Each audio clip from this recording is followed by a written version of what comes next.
Prologue. Richard Andrew Stoner sat at his desk and cursed. The room was dark, lit largely by a desk lamp and his computer screen. The shadowy space was sizable, with a meeting table, chairs, credenza, and a couch against the wall. It was another all-nighter, and Stoner was certain he would hear about it from Caroline. But he had little choice. He was building an operation the likes of which had never been attempted before. As a result, there was no rule book to follow, neither mentor to guide him. Instead, he was entrusted to figure it out on his own, from scratch. His wife had known what she was getting into, marrying a career military man. She would just have to understand. And there were so many lives involved. The very thought both exhilarated and terrified him. Not that he would ever show it. It was not how he was trained. And there was that the budget was seemingly unlimited didn't hurt. If he needed anything, regardless of how exotic, he could have it delivered within 24 hours. Armed with that knowledge, he plunged ahead and hired, purchased, and delegated. He ran a rough hand through his hair, which had started to go grey. He was powerfully built, and prided himself on staying in shape as an example to others. Every morning began with calisthenics and weight training, and Stoner made time for target practice each week, sampling all the new ordnance that had been arriving from around the world. He just never imagined preferring a Glock to a Colt, but he adjusted. He felt as if he hadn't left his office all day, and realized there was a reason for that. He hadn't. For his coffee mug that proclaimed world's #1 dad, in a colourful crayon typeface, he tasted the coffee and spat it back. Worse than cold, it was stale. Stoner decided he needed an orderly with standing orders to freshen the cup hourly. Now that's a great use of personnel, he thought. Really? Why really? No, he'd just need to have a coffee maker installed in his office, with an ample supply of the strongest stuff money could buy. That was the only way he was going to make it through the late nights.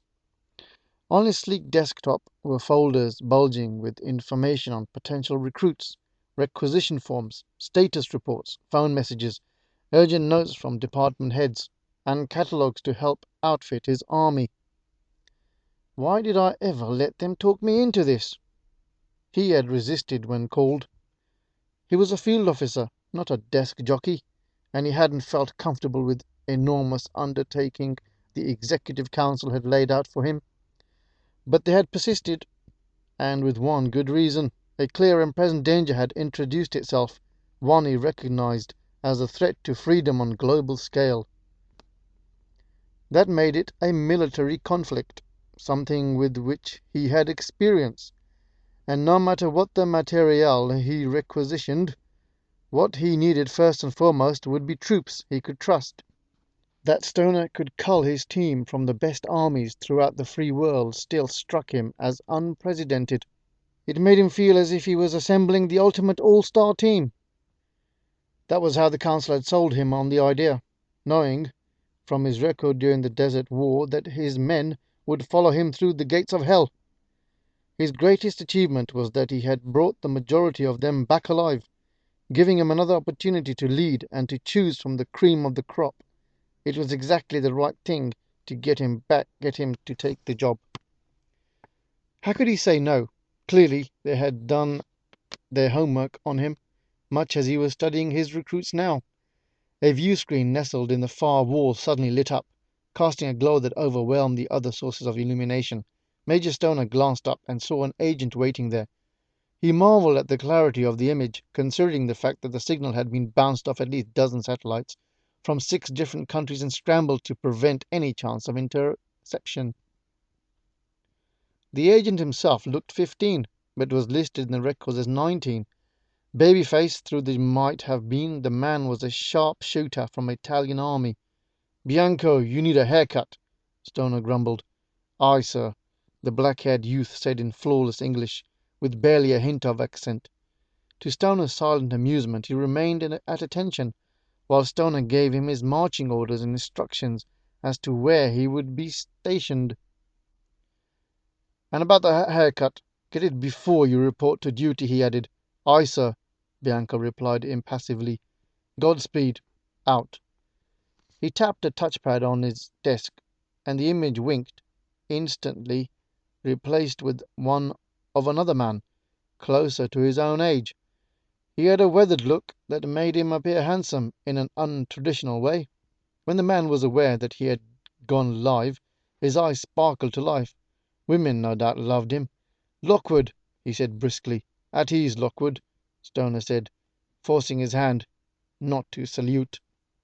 They were both former United States Army, and had similar backgrounds, both having served in the Middle East before reassignment to the new company. But their army days were behind them. "I have a job for you, Colonel. There's a shipment leaving Cairo at 0800 Thursday. Take charge of it, and make sure it gets where it needs to go," Stoner said crisply. "At no time is it to leave your control." The Major was tired, thirsty, and ravenous. Still, he couldn't present anything but the image of competent commander, despite visions of cheeseburgers that began dancing through his mind. "Aye, sir," Lockwood replied. "I'm sending the details to your CO. Pick them up within an hour." Stoner out. Again the screen winked out, but this time it switched to black, looking like a hole in the wall. He decided he needed the company logo there as a screensaver to fill the space and act as a constant reminder of this new operation. The design team had gotten the council's thumbs up early in the week, and the new insignia was being rushed onto uniforms, letterhead, ID cards, and just about everything but the toilet paper. With a shrug he returned to his stack of files.